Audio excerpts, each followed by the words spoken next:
हाजिर हुए हैं। आज हम पढ़ेंगे चैप्टर नंबर 10 के न्यूमेरिकल्स। फिजिक्स का ये चैप्टर नंबर 10 है of class 10 and the name of chapter is properties of matter. इसके न्यूमेरिकल्स करते हैं starting from the first numerical. First numerical में हमारे पास न्यूमेरिकल है a block of mass 1 kg। एक ब्लॉक है 1 kg का, is attached to a spring and placed on a horizontal table. The spring is stretched 20 centimeter when a force of 5 Newton is applied. Calculate the spring constant. यहाँ पर हमें बताया गया है कि एक ब्लॉक पड़ा हुआ है एक हॉरिजॉन्टल टेबल पे और ये ब्लॉक जो है ये अटैच्ड है विद स्प्रिंग. अगर हम इस ब्लॉक पे एक फोर्स अप्लाई करते हैं और ये फोर्स कितनी है 5 न्यूटन की, और ये ब्लॉक जो है अपनी पोजीशन से मूव करता है 20 सेंटीमीटर का डिस्टेंस कवर करता है आगे की तरफ, तो इस स्प्रिंग का स्प्रिंग कांस्टेंट कितना है, हमें इसका स्प्रिंग कांस्टेंट कैलकुलेट करना है. दैट इज़ गिवन बाय के. फोर्स जो भी आप अप्लाई करते हो स्प्रिंग पे वो डायरेक्टली प्रोपोर्शनल होती है टू द डिस्प्लेसमेंट. जब तक स्प्रिंग टूट ना जाए, जितना ज़्यादा इलास्टिक होता है फोर्स डिपेंड करती है ऑन द डिस्प्लेसमेंट. जितनी ज़्यादा आप फोर्स लगाओगे उतना ज़्यादा स्प्रिंग स्ट्रेच होगा. अब इस केस में अगर हम साइन ऑफ प्रोपोर्शनैलिटी हटाते हैं तो हमारे पास एक कांस्टेंट आ जाता है जिसको हम कहते हैं स्प्रिंग कांस्टेंट. और ये स्प्रिंग कांस्टेंट जो है ये सब स्प्रिंग्स के लिए अलग होता है डिपेंडिंग ऑन द मटेरियल, जिस मटेरियल से स्प्रिंग फॉर्म होता है. नाउ डेटा हमारे पास क्या दिया हुआ है, मास दिया हुआ है ब्लॉक का that is equal to 1 kg, 0.1 kg, और जो डिस्प्लेसमेंट इसने कवर की है that is equal to 20 centimetre. Centimetres को आपने कन्वर्ट करना है इनटू मीटर्स. ये करने के लिए आप क्या करोगे, 20 को डिवाइड करोगे बाय 100. सेंटीमीटर्स को मीटर में कन्वर्ट करने के लिए आप 100 से डिवाइड करते हो and you will get your answer that is 0.2 metre. So x will be equal to 0.2 metres. Force is equal to 5 newtons and we have to calculate K, that is spring constant. Moving towards the solution, force is equal to Kx. So K को अगर हम K की value निकालना चाहें तो हम कैसे लिखेंगे, K is equal to F upon X. Putting the values, force हमारे पास इक्वल है 5 न्यूटन के and x is 0.2. So K will be equal to 5 divided by 0.2 will give us 25 Newton per meter square.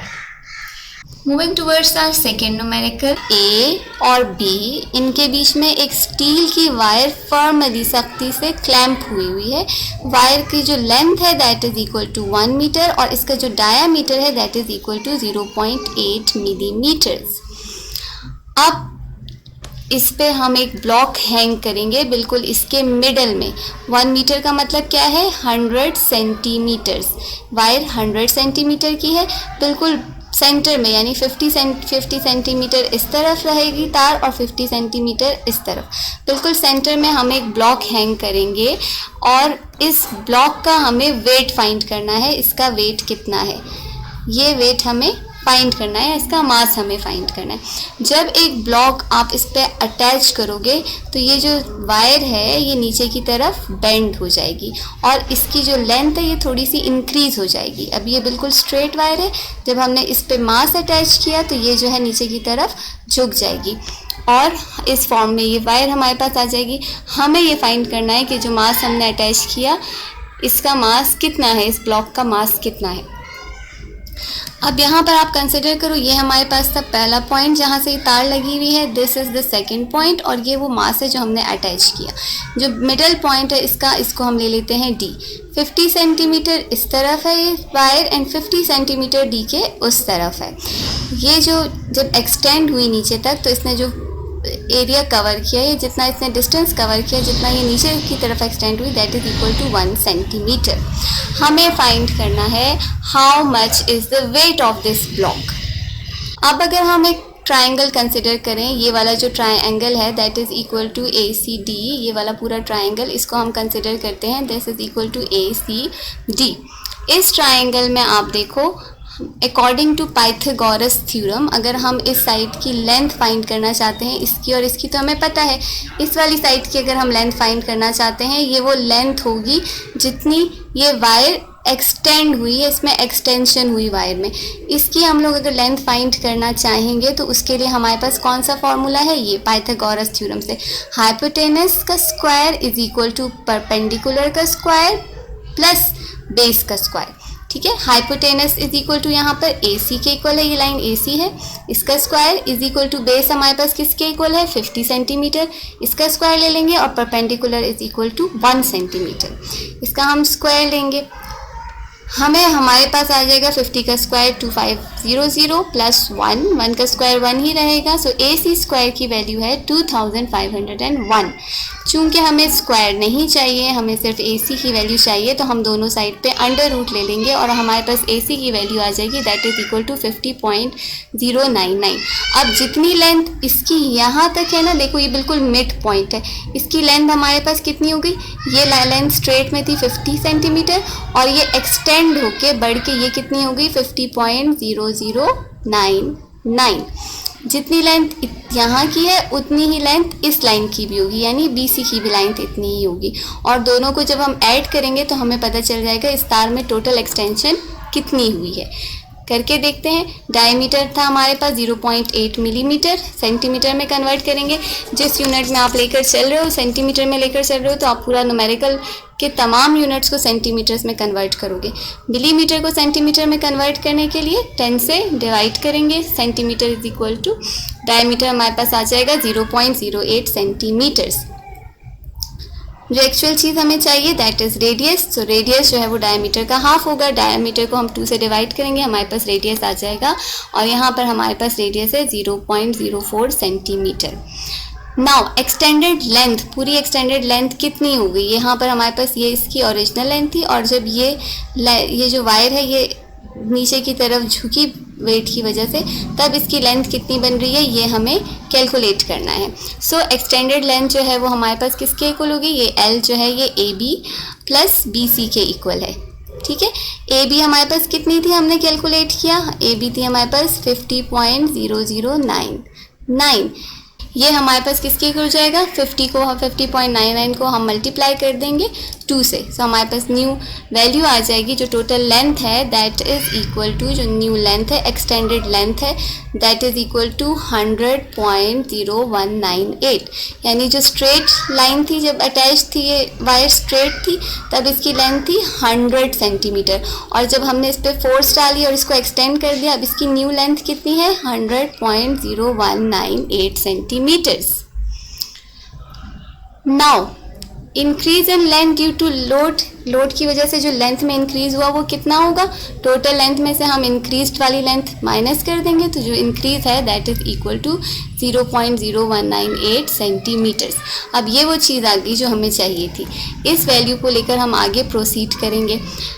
हमें पता है कि ये young modulus जो है, यंग मॉडुलस क्या होता है, रेशो है ऑफ स्ट्रेस अपॉन स्ट्रेन। किसी भी स्प्रिंग की जब आप बात करते हो, वायर की बात करते हो, किसी भी चीज़ की इलास्टिसिटी की बात करते हो, तो उसके लिए ये बहुत इंपॉर्टेंट फिगर है यंग मॉडुलस। इसकी डिटेल जो है वो मैं आपको डिस्क्रिप्टिव में दूंगी। अभी न्यूमेरिकल्स के लिए हम इसका सिर्फ इक्वेशन देखते हैं कि Young modulus is equal to FL upon A delta L। यहाँ पर F जो है that is equal to mg, force किसके इक्वल होती है mg के, और एरिया जो होता है वो हमारे पास इक्वल होता है पाई r स्क्वायर के। r हमने फाइंड कर लिया था यहाँ पर, पाई की वैल्यू हमें पता है। Let's proceed. l भी हमें पता चल गया, l इज़ 100, और डेल्टा l हमने फाइंड कर लिया that is equal to 0.0198। Values put करेंगे इस इक्वेशन में, लेकिन अब चूंकि हमें मास चाहिए तो मास के लिए हम इस इक्वेशन को रीअरेंज करते हैं। ठीक है, रीअरेंज किस तरह से करेंगे, हमें पता है y is equal to mgl upon pi r square delta l। जो चीज़ हमें चाहिए उसको हम यहीं रहने देते हैं, और बाकी सब नंबर्स को, बाकी सब एंटिटीज़ को हम दूसरी तरफ ले जाते हैं इक्वेशन की।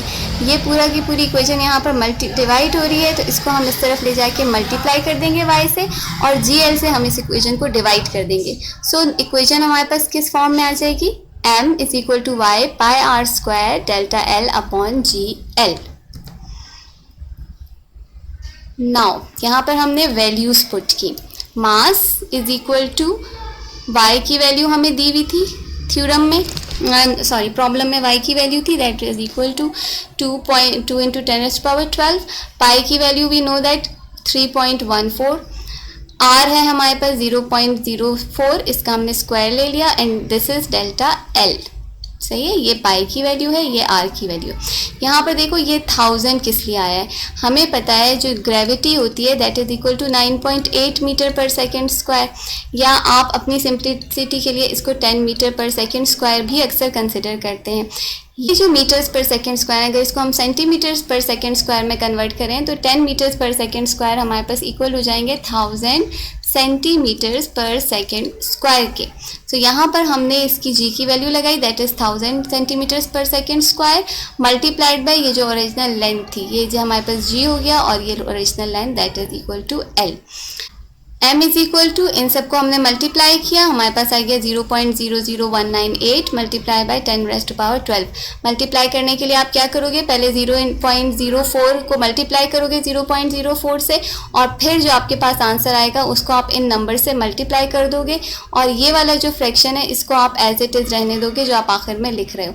नीचे हमने जब इनको मल्टीप्लाई किया तो हमारे पास आ गया 10⁻5।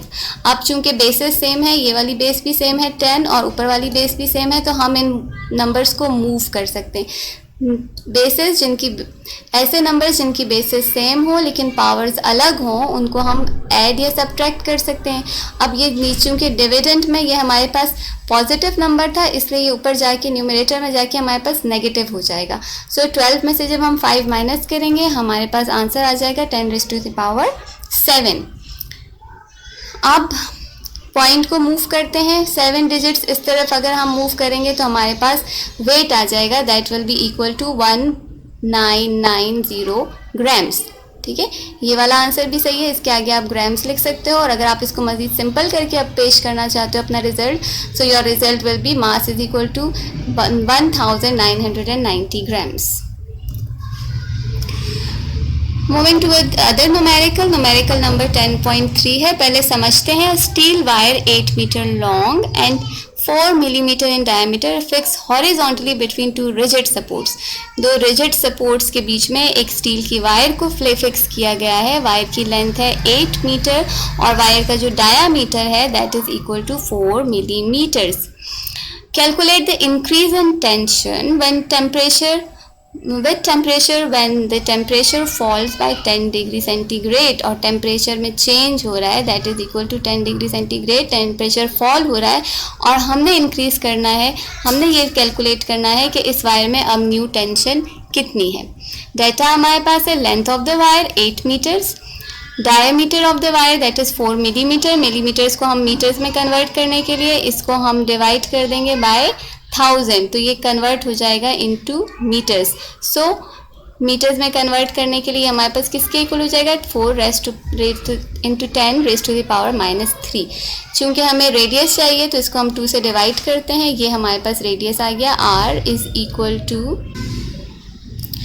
ये हमारे पास रेडियस आ गया r is equal to 2 into 10 raise to the power -3 metres. हमें कैलकुलेट करनी है टेंशन, और टेंशन जो है वो किसके इक्वल है, फोर्स के इक्वल, यानी इस पूरी वायर में कितनी फोर्स अप्लाई हुई है इस वक्त। Change in temperature delta T is given that is 10 degree centigrade. Coefficient of linear expansion यहाँ पर कितना है, स्टील की वायर का कोएफिशिएंट ऑफ लीनियर एक्सपेंशन हमें दिया हुआ है that is equal to 12 into 10 raise to power -6। इसका यंग मॉडुलस की वैल्यूज हमें दी हुई है that is equal to 2 into 10 raise to power 11 newton metre square. अब coefficient of linear expansion derive करते हैं, हमें जो चीज़ निकालनी है दैट इज टेंशन, हमें टेंशन कैलकुलेट करनी है, यानी हमें फोर्स कैलकुलेट करनी है। Starting with the value of coefficient of linear expansion. Coefficient of linear expansion जो होता है वो किसके इक्वल होता है, change in length upon L delta T, original length into temperature. अब हमें यहाँ पर हमारे पास कोएफिशिएंट ऑफ लीनियर एक्सपेंशन की वैल्यू भी दी हुई है, हमें ओरिजिनल लेंथ भी पता है और हमें डेल्टा टी भी पता है। सो इस इक्वेशन को रीअरेंज करके हम डेल्टा एल की वैल्यू फाइंड कर सकते हैं। डेल्टा एल किसके इक्वल होगा, alpha L delta T. Values put करें, हमारे पास डेल्टा एल की वैल्यू आ जाएगी, that is equal to 960 into 10⁻⁻6। Calculation कैसे करोगे? 12 को मल्टीप्लाई करोगे आप लोग 8 से, 12 8 से 96 एंड 96 मल्टीप्लाइड बाई 10। जब भी किसी नंबर को आप 10 से मल्टीप्लाई करते हो सिंपली उसके आगे 0 लग जाता है, 960 हो गया। और जो ये पावर थी उसको हमने एज इट इज रहने दिया 10⁻⁻6। सो डेल्टा एल हमारे पास आ गया, change in length is equal to 960 into 10⁻�6 metres.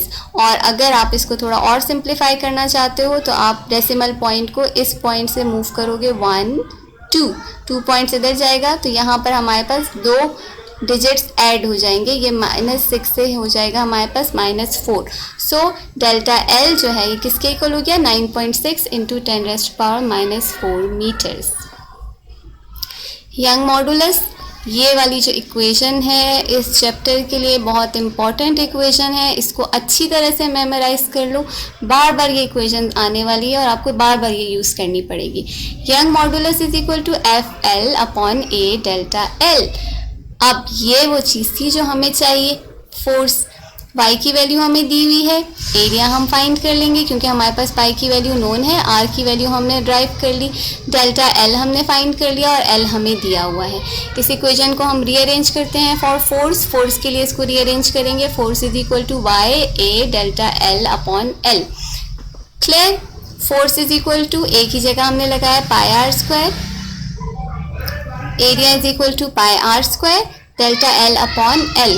तमाम वैल्यूज़ हमें पता है, हम पीछे ड्राइव कर चुके हैं, तमाम वैल्यूज़ हम इस इक्वेशन में पुट करेंगे, मल्टीप्लाई करेंगे। अगेन मल्टीप्लिकेशन के लिए सबसे सिंपल क्या है कि ये जो पावर वाले नंबर्स हैं इनको आप एक साथ लिखो, इनको आखिर में ऐड एंड सब्ट्रैक्ट कर देना।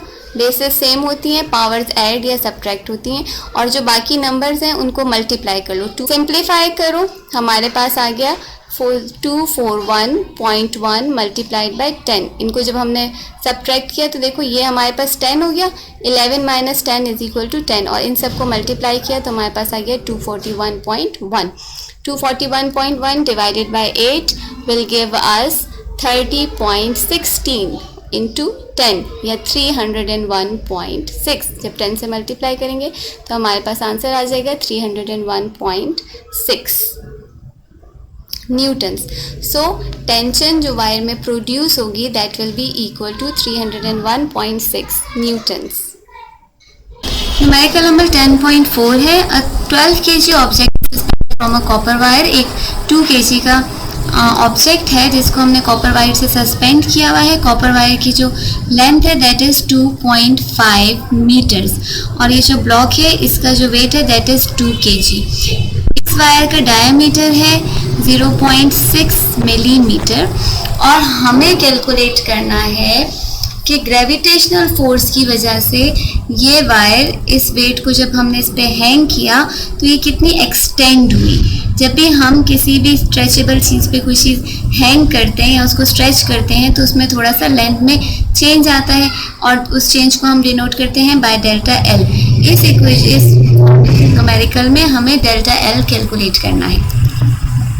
डेटा जो हमें दिया गया है that is force of gravity is equal to 10 metres per second square, 9.8 भी ले सकते हैं आप इसको।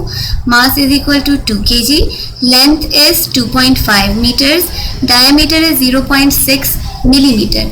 0.6 मिलीमीटर डायमीटर है हमारे पास, सो रेडियस जो है हमारे पास हो जाएगा 0.6 डिवाइडेड बाय 2। डायमीटर को जब हम divide by 10 raise to the power -4 metres.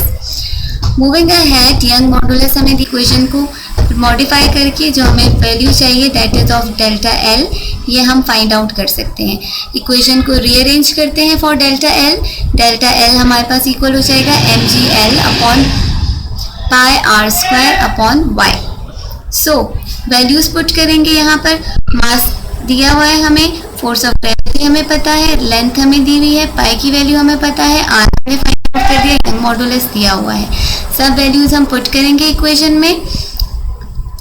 Mass 2 kg, length of force of gravity is equal to 10, length of the wire 2.5 metre, pi की वैल्यू हमें दी हुई है 3.142, ये हमारे पास आर स्क्वायर है। इसका जब हम स्क्वायर करेंगे तो हमारे पास क्या आ जाएगा, 3 का स्क्वायर हमारे पास आ जाएगा 9 multiplied by 10 raise to the power -8 to 4 will give us 8। Numbers को हम एक साथ मल्टीप्लाई कर लेंगे और पावर्स को हम अलग से मल्टीप्लाई करेंगे। सो हमारे पास आ जाएगा, देखिए 2 पावर्स हैं, सेम बेस है, तो हम इनके पावर्स को ऐड या सब्ट्रैक्ट कर लेंगे। यहाँ पर 10 में से हम 8 को माइनस करेंगे तो हमारे पास 10 की पावर रह जाएगी 2। क्लियर? 50 को डिवाइड करो 3.47 से, you will get 0.1414 into 10 raise to the power -2। अब चूँकि हमारे पास जब हम डिनोमिनेटर में था, इसको जब हम ऊपर लेकर जाएंगे तो ये प्लस में पावर थी, ये नेगेटिव में हो जाएगी। सो हमारे पास डेल्टा एल की वैल्यू आ गई 0.1414 into 10 raise to the power -2। इस आंसर को हम फर्दर सिंप्लीफाई कर सकते हैं। अगर हम 1 पॉइंट डेसिमल को यहाँ मूव करें या 2 पॉइंट हम मूव करें तो हमारे पास आंसर बन जाएगा 1.414 into 10 raise to the power 3। Decimal चूँकि हमने राइट साइड पे मूव किया, इसलिए जो पावर है ये एक नंबर इंक्रीज हो जाएगी, तो हमारे पास पावर नई पावर आ जाएगी 10 raise to power -3 metres. So जो चेंज लेंथ में हुआ that is equal to 1.414 into 10 raise to the power -3 meters. Numerical number 10.5. A block of mass 92 kg and volume 0.031 meter cube lies at the bottom of the sea. एक मास है जो किसके equal है, 92 kg का मास है, और ये जो मास है ये एक समंदर के बॉटम में पड़ा हुआ है। बच्चों, जब भी कोई चीज़ वाटर में होती है तो वाटर उसको ऊपर की तरफ पुश करता है। अगर आपका वेट 5 kg है फॉर एग्जाम्पल, आप वाटर के अंदर जाओगे तो you will feel your self lighter, आपको अपना आप हल्का फील होगा। या कोई भी वेट आप वाटर के अंदर सबमर्ज करते हो तो वाटर उसको ऊपर की तरफ पुश करता है, यानी उस पर अप थर्स्ट फोर्स लगाता है। यही वजह है कि जब हम कोई वेट वाटर में लिफ्ट करने की कोशिश करते हैं तो वो वेट कम हो जाता है। अब यहाँ पर हमसे पूछा गया है कि वाटर के अंदर एक वेट है that is equal to 92 kg, हमने इस वेट को लिफ्ट करना है, तो हमें कितनी फोर्स चाहिए होगी इस वेट को लिफ्ट करने के लिए, ऊपर की तरफ हमें लिफ्ट करना है। डेंसिटी हमें दी हुई है वाटर की that is equal to 1.03 into 10 raise to the power 3 kilograms per meter cube. So data हमें क्या दिया हुआ है, मास ऑफ द स्टोन या कोई भी object that is 92 kg, volume of the water is 0.031 metre cube, force हमें find करनी है, डेंसिटी हमें दी हुई है 1.03 into 10 raise to the power 3 kilograms per meter cube.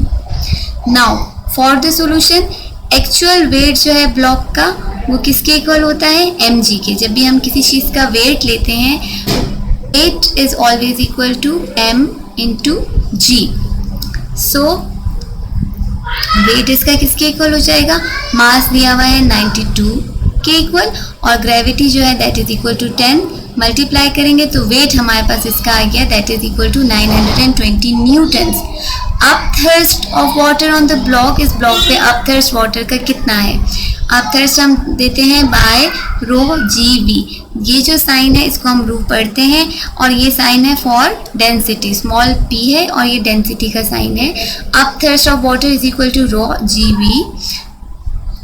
Values put करेंगे, रो की वैल्यू, डेंसिटी की वैल्यू हमें दी हुई है 1.03 into 10 raise to power 3 multiplied by gravity, force of gravity that is equal to G, and volume that is equal to 0.031। सब values को multiply करेंगे, अप थर्स्ट फोर हमारे पास आ जाएगी वाटर की that is equal to 319.3 newton. यानी हमारे पास ये जो ब्लॉक है इसको वाटर ऊपर की तरफ पुश कर रहा है with force of 313 Newton's. Apparent wait अब क्या होगा ब्लॉक का, जो वेट होगा वही वो फोर्स होगी जिससे हम इसको ऊपर की तरफ पुल करेंगे। सो अपेरेंट वेट है actual weight minus upthrust. Actual weight कितना था 920 न्यूटन्स और अपथर्स्ट कितना है 319.3 न्यूटन। दोनों को हम सब्ट्रैक्ट करेंगे तो हमारे पास आ जाएगा 600 न्यूटन्स। ये वो फोर्स है जो हमें इस ब्लॉक पे अप्लाई करनी पड़ेगी ताकि हम इसको ऊपर की तरफ लिफ्ट कर सकें। Numerical number 6, a canal lock gate is 10 metre wide and 10 metre deep. एक कैनाल है वाटर का और उस पे एक गेट लगा हुआ है और ये 10 मीटर वाइड है और 10 मीटर डीप है। हमें कैलकुलेट करना है थर्स्ट ऑन इट, इस पे कितनी फोर्स लग रही है वाटर की, अपवर्ड फोर्स। अगर ये कैनाल हम अज्यूम करते हैं वाटर से फिल्ड है, इसके गेट के ऊपर तक वाटर आ रहा है, तो हमारे पास इस पे कितनी अपथर्स्ट फोर्स लग रही है। वाटर की डेंसिटी हम यहाँ पर अज्यूम करते हैं equal to 100 kilograms per metre cube. So data हमारे पास क्या था, एक गेट है जिसकी लेंथ है 10 मीटर, उसकी हाइट है 10 मीटर, उसकी विड्थ है 10 मीटर। अपथर्स्ट फोर्स हमें कैलकुलेट करनी है। Density of water is equal to 1000 kilograms per metre square और ग्रेविटी हमें पता है 10 मीटर पर सेकेंड स्क्वायर होती है। सॉल्यूशन के लिए हमें इसका फर्स्ट ऑफ ऑल फाइंड करना पड़ेगा वॉल्यूम। वॉल्यूम किसके इक्वल होगा, ये गेट का वॉल्यूम है। गेट का वॉल्यूम इक्वल होता है to length into width into height. So तीनों को मल्टीप्लाई करेंगे, तब की वैल्यूज 10 मीटर्स थी। सो वॉल्यूम हमारे पास हो गया 1000 metre per metre cube. Upthrust force is equal to rho G V. Upthrust force किसके इक्वल होती है, रू जी वी। रू की वैल्यू हमें दी हुई है, डेंसिटी की वैल्यू जो है that is equal to 1000, gravity is 10 और वॉल्यूम हमने फाइंड किया that is 1000 metre per cube. सब वैल्यूज हमने लगा लिया तो हमारे पास आंसर आ जाता है 10 raise to the power 6। 10 multiplied by 10 raise to the power 6 newtons. ये वो अपथर्स्ट फोर्स है जो वाटर अप्लाई करेगा on the canal gate. A solid body floating on water has 1/5 of its volume above the surface of water. What fraction of its volume will project above the surface if it floats in a liquid of specific gravity 1.60? Take the density of water 1 gram per centimeter cube. यहाँ पर हमारे पास एक numerical है जिसमें हमें बताया गया एक सॉलिड बॉडी है जो वाटर पे फ्लोट कर रही है। यहाँ पर ये जो डक है this is the solid body और ये फ्लोट कर रही है वाटर पे, और जब ये वाटर पे फ्लोट कर रही है तो इसका 1/5% वॉल्यूम जो है वो वाटर के बाहर है। जब 1/5 जो है वो ऊपर है, एक हिस्सा इसका ऊपर है, जो 4 हिस्से जो है इसके वो वाटर के अंदर होंगे। 4/5% इसका जो बॉडी है वो वाटर के अंदर होगा। वाटर की डेंसिटी हमें यहाँ पर दी हुई है 1 ग्राम पर सेंटीमीटर क्यूब। अगर सेम बॉडी एक दूसरे लिक्विड में फ्लोट करना चाहे जिसकी डेंसिटी जो है that is equal to 1.60, so specific gravity इसकी 1.60 है, तब इस बॉडी का कितना हिस्सा जो है वो वाटर के ऊपर, इस लिक्विड के ऊपर फ्लोट करेगा। We have to calculate this. Data हमारे पास दिया हुआ है volume of the body above the liquid, liquid के ऊपर जो वॉल्यूम है बॉडी का दैट इज 1/5 टोटल वॉल्यूम का। v जो है वो टोटल वॉल्यूम है बॉडी का, और वाटर के अंदर जितना इसका हिस्सा है that is 4/5। Density, first density हमारे पास है 1.6, ये है उस लिक्विड की डेंसिटी जिसमें हम इसको फ्लोट कराना चाह रहे हैं, और वाटर की डेंसिटी हमें यहाँ पर दी हुई है 1 gram per centimetre cube. Okay, moving towards the solution. Solution हम इसका देखते हैं। Weight is equal to upthrust force. अब हम इसको कंपेरेटिवली करते हैं। अगर हमारे पास इसकी अपथर्स्ट फोर्स या इसका जो वेट है वो एक लिक्विड में, उसको हम कंपेयर करते हैं with an other liquid. Water में इसका पूरा अपथर्स्ट हमारे पास किसके इक्वल हो जाएगा, √2g और इसका वॉल्यूम। ठीक है, हमारे पास अपथर्स्ट किसके इक्वल होता है, √g(v) के इक्वल। ठीक है, यहाँ पर ये हमारे पास इस लिक्विड के लिए जिसमें हम इसको सबमर्ज करना चाह रहे हैं, और ये वाटर की वैल्यू है। लिक्विड के लिए हमारे पास डेंसिटी कितनी थी, दैट इज इक्वल टू 1.6, और वाटर की डेंसिटी हमारे पास कितनी दी हुई है, 1। ग्रेविटी को हम ग्रेविटी से कैंसिल कर लेते हैं, ये जो अननोन वैल्यू है इसको हम रिप्रेजेंट कर रहे हैं बाय एक्स। एक्स हमें फाइंड करना है, या इसको हम कह सकते हैं कि हमें वो वॉल्यूम फाइंड करना है जो इस बॉडी का होगा जब हम इसको किसी और लिक्विड में सबमर्ज करेंगे। 1.6 को हम इस साइड पे मूव करते हैं, so x is equal to 4 divided by 5 multiplied by 1.6। On simplification we get 0.5। So जब हम इस बॉडी को दूसरे लिक्विड में सबमर्ज करेंगे तो ये बॉडी 0.5% इस वाटर के ऊपर, इस लिक्विड के ऊपर फ्लोट करेगी। लास्ट न्यूमेरिकल है, अ cork of specific gravity 0.15 floats in water, और वाटर की स्पेसिफिक ग्रेविटी है 1.025 with 10 cubic centimetre above the surface. ये जो कॉर्क है ये 10 क्यूबिक मीटर सरफेस के ऊपर है और ये वाटर पे फ्लोट कर रहा है। हमें इस कॉर्क का मास कैलकुलेट करना है।